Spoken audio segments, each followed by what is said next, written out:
Hello students. आज हमारा topic है मेजर ऑफ सेंट्रल टेंडेंसी का मीडियन कैलकुलेशन कि हम मीडियन किस तरीके से निकालते हैं। लास्ट वीडियोस में हमने देखा मीन का कैलकुलेशन करना इंडिविजुअल, डिस्क्रीट और कंटिन्यूअस सीरीज में। आज पहले हम इसके फॉर्मूले डिस्कस करेंगे मीडियन के।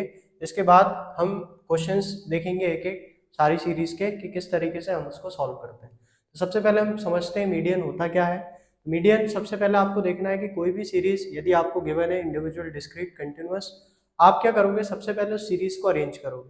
जब आप उस सीरीज को अरेंज करते हो तो आप उस सीरीज को असेंडिंग या डिसेंडिंग ऑर्डर पे पहले आप उसको अरेंज करोगे। आप उसके बाद क्या करोगे, उसकी जो मिड वैल्यू होगी, मिडिल जो वैल्यू होगी, उस मिडिल वैल्यू को ही आप क्या बोलते हो, मीडियन बोलते हो। मतलब आप सबसे पहले क्या करेंगे, सीरीज को अरेंज करेंगे असेंडिंग या डिसेंडिंग ऑर्डर में, और जितना उसका जो आपका एवरेज होगा या उसकी जो मिड वैल्यू होगी, वो मिड वैल्यू उसका क्या होगा, मीडियन होगा।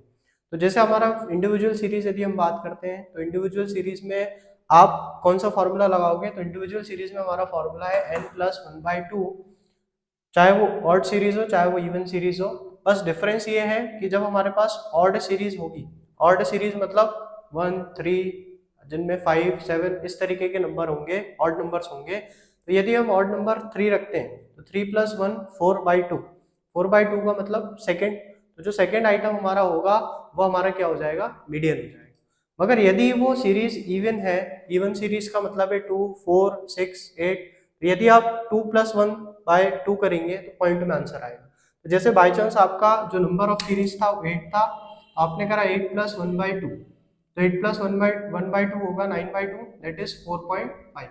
तो अब आपको लेना क्या है, आपको लेना है एवरेज, लेना है दोनों आइटम का। दोनों आइटम मतलब फोर्थ आइटम और फिफ्थ आइटम। तो फोर्थ आइटम और फिफ्थ आइटम का जो एवरेज होगा वो हमारा क्या होगा, मीडियन। इसी तरीके से जब हम डिस्क्रीट सीरीज पे आते हैं तो डिस्क्रीट सीरीज में सबसे पहले आप क्या करेंगे, फॉर्मूला लगाएंगे n+1/2। मगर डिस्क्रीट सीरीज में हमने उस दिन भी डिस्कस करा था कि आपको x दिया हुआ है और f दिया हुआ है, तो आप इस x और f के साथ साथ क्यूमुलेटिव फ्रीक्वेंसीज निकाल लें। अभी हम जब क्वेश्चन करेंगे तो हम सीखेंगे क्यूमुलेटिव फ्रीक्वेंसीज क्या होती है। तो ये क्यूमुलेटिव फ्रीक्वेंसी जो आप निकालते हो, इस फ्रीक्वेंसी के टोटल को ही आप n लेते हो। तो sigma f is equal to n, जो कि हमने मीन के टाइम पे भी यही चीज करी थी। तो ये सिग्मा एफ क्या हो जाएगा, ये जो क्यूमुलेटिव फ्रीक्वेंसी का लास्ट जो आइटम होगा या जो लास्ट नंबर होगा वह आपका सिग्मा एफ या टोटल ऑफ फ्रीक्वेंसी होगा। आप उसको पुट करेंगे, और जैसे बाय चांस जो भी आपकी वैल्यू आ रही है, अब आप उसको 2 से यदि डिवाइड करते हैं तो जो नेक्स्ट हाईएस्ट क्यूमुलेटिव फ्रीक्वेंसी होगी उसका जो आपका एक्स वेरिएबल होगा वो आपका क्या हो जाएगा, मीडियन हो जाएगा। चलिए अब हम डिस्कस करते हैं कंटिन्यूअस सीरीज। कंटिन्यूअस सीरीज में आपका जो फॉर्मूला होगा वो होगा n/2। पहले आप n/2 से n, यहाँ पे सेम आपका वही n is equal to sigma f. Sigma f is total of cumulative, जो टोटल ऑफ फ्रीक्वेंसीज होगा, ये क्यूमुलेटिव फ्रीक्वेंसी का जो लास्ट वर्ड होगा वो आपका, या लास्ट जो नंबर होगा वो आपका n हो जाएगा। अब आपने फॉर्मूला लगाया n/2 का। अब आप देखेंगे जो भी आपकी क्लास आ रही होगी या जो भी आपकी नेक्स्ट हाईएस्ट क्यूमुलेटिव फ्रीक्वेंसी होगी, उसका जो आपका एक्स क्लास होगा, लोअर लिमिट अपर लिमिट, वो हमारा L1 हो जाएगा, लोअर लिमिट हो जाएगी। क्यूमुलेटिव फ्रीक्वेंसी आपकी एक ऊपर वाली जो CF हो जाएगी। एफ जो होगा वो आपका क्या हो जाएगा, फ्रीक्वेंसी का, जिस क्लास में वो लाई कर रहा होगा उस क्लास की फ्रीक्वेंसी हम लेंगे। और आई जो है, आई जो L1 और L2 का डिफरेंस है, लोअर लिमिट और अपर लिमिट का, मतलब यदि 0 to 10 है, 10 to 20 है, तो दोनों का जो डिफरेंस है 10 का, वो आपका आई हो जाएगा। अब आप सारी वेरिएबल्स को, वैल्यूज को पुट करेंगे और इस तरीके से हम क्या कैलकुलेट कर लेंगे, मीडियन कौन सी सीरीज से, कंटिन्यूअस सीरीज। चलिए अब हम डिस्कस करते हैं लोअर क्वार्टाइल और अपर क्वार्टाइल किस तरीके से हम कैलकुलेट करते हैं। तो सबसे पहले हम देखते हैं लोअर क्वार्टाइल। अब क्वार्टाइल का मतलब क्या होता है, जब भी आप कोई सीरीज को 1/4 पार्ट में बांट देते हो, 1/4 पार्ट में, या कोई भी, जैसे आप बोलते हो कि साल में 12 महीने होते हैं और 12 को हम 1/4 से डिवाइड करते हैं तो 3 मंथ्स का एक क्वार्टर होता है। इसका मतलब है जब भी आप किसी भी चीज को 4 से डिवाइड करते हो तो उसको हम क्वार्टाइल या क्वार्टर कहते हैं। तो अब देखेंगे आप कि लोअर क्वार्टाइल क्या होता है, Q1 होता है, और अपर क्वार्टाइल क्या होता है, Q3 होता है। अब इसको कैलकुलेट किस तरीके से करते हैं, तो जैसे हमने मीडियन देखा कि मीडियन में हम मिड वैल्यू निकालते हैं तो n/2 से डिवाइड कर रहे थे, यहाँ पे हम कितने से डिवाइड करेंगे, 4 से डिवाइड करेंगे। तो आपका जो फॉर्मूला होगा वो Q1 का हो जाएगा n+1/4, जहाँ पे n होगा आपका नंबर ऑफ ऑब्जर्वेशन, कौन सी सीरीज में, इंडिविजुअल सीरीज में। जब आप Q3 निकालेंगे इंडिविजुअल सीरीज से, तो आपका जो n+1/4 आ रहा होगा, Q1 आ रहा होगा, उसमें आप 3 मल्टीप्लाई कर देंगे, मतलब 3 इंटू n+1/4, वो आपका क्या हो जाएगा, Q3, that is upper quartile. अब आप जब डिस्क्रीट सीरीज की बात करेंगे तो डिस्क्रीट सीरीज में हमें क्यूमुलेटिव फ्रीक्वेंसी भी दी हुई है और एक्स क्लास भी दिया हुआ है, एक्स वेरिएबल भी दिया है और उसकी फ्रीक्वेंसीज भी दी है। तो हमें पता है यहाँ पे हम n किस तरीके से कैलकुलेट करते हैं, जो भी f का टोटल होगा।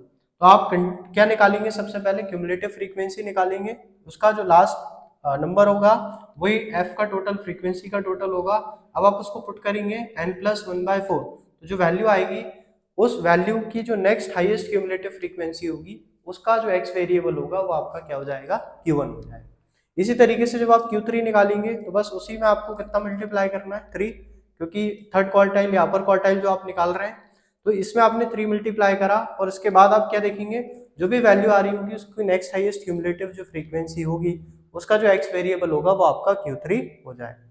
अब हम जब कंटिन्यूअस सीरीज की बात करते हैं तो कंटिन्यूअस सीरीज में हमारे फॉर्मूले मीडियन में भी चेंज हो जाते हैं और लोअर और अपर क्वार्टाइल में भी चेंज हो जाते हैं, क्योंकि हमारी जो सीरीज होती है वो एक कंटिन्यूअस या फिर आप बोलो कि एक जो लिमिट लेके फ्रीक्वेंसीज को आप समझाते हो, जैसे 0 to 10 में कितने बच्चे हैं, या 10 to 20 में कितने बच्चे हैं, 20 to 30 में कितने बच्चे हैं, तो यहाँ पे आपका फॉर्मूला क्या लगेगा, n/4।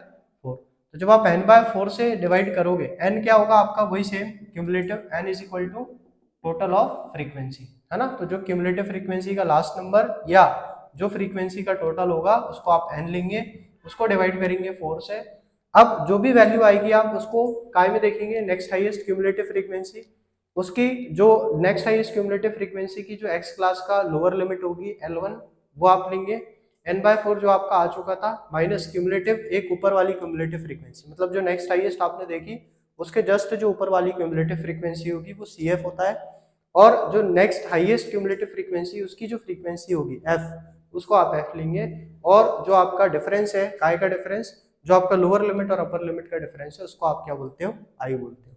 पूरा का पूरा सेम, हमें वही सेम फॉर्मूला कहाँ लगना है, Q3 के केस में, बस क्या डिफरेंस हो जाएगा कि जो n/4 आपने करा इसमें कितना मल्टीप्लाई हो जाएगा, 3 मल्टीप्लाई हो जाएगा। तो जो वैल्यू आएगी Q3 कैसे निकालेंगे आप, जो नेक्स्ट हाईएस्ट क्यूमुलेटिव फ्रीक्वेंसी होगी उसकी लोअर लिमिट, जो आपका Q3 का वैल्यू आ रहा था 3n/4 का, वो पुट करेंगे, माइनस ऊपर वाली जो क्यूमुलेटिव फ्रीक्वेंसी होंगी उसको रखेंगे, डिवाइड में आप जो नेक्स्ट हाईएस्ट क्यूमुलेटिव फ्रीक्वेंसी थी उसकी जो F फ्रीक्वेंसी होगी उस फ्रीक्वेंसी को रखेंगे, और इनटू I, मतलब जो भी आपका लोअर लिमिट और अपर लिमिट का डिफरेंस होगा वो आपका क्या होगा, I होगा। तो आप इसको पुट करेंगे, इस तरीके से हम क्या निकाल लेंगे, लोअर क्वार्टाइल और अपर क्वार्टाइल।